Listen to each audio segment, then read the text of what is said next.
Potato button snack നോക്കിയാലോ.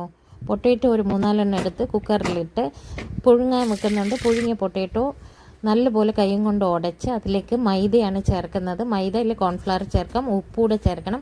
ചപ്പാത്തി പരുവത്തിന് ഇളക്കിയെടുക്കണം. മൈദയായിരിക്കും നല്ലത്, എന്നാലേ നല്ല ഹോൾഡ് കിട്ടത്തുള്ളൂ. അതിന് ശേഷം ബട്ടൺസിൻ്റെ ഷേപ്പിൽ ഇതുപോലെ ആക്കിയെടുക്കുക. വെട്ടി തിളയ്ക്കുന്ന വെള്ളത്തിലേക്കിട്ട് ഇടുമ്പോൾ ഇത് താഴ്ന്നു കിടക്കും. വെന്ത് കഴിയുമ്പോൾ പൊങ്ങി വരും. അധികം നേരം ഇടരുത്, ഇല്ലെങ്കിൽ അലിഞ്ഞു പോകും. അത് കോരി മാറ്റി വെച്ചതിന് ശേഷം ഒരു പാത്രത്തിലേക്ക് ചെറിയുള്ളി, വെളുത്തുള്ളി, മുളക് ചതച്ചത്, 2 സൈസ് എള്ള്, ഒരു നുള്ളു പഞ്ചസാരയും ചേർത്തതിന് ശേഷം ശകല എണ്ണ ചൂടാക്കി ഒഴിക്കുക. മുളക് പൊടി ഇടാൻ മറന്നുപോയി, മുളക് പൊടിയൂടെ ചേർക്കുക.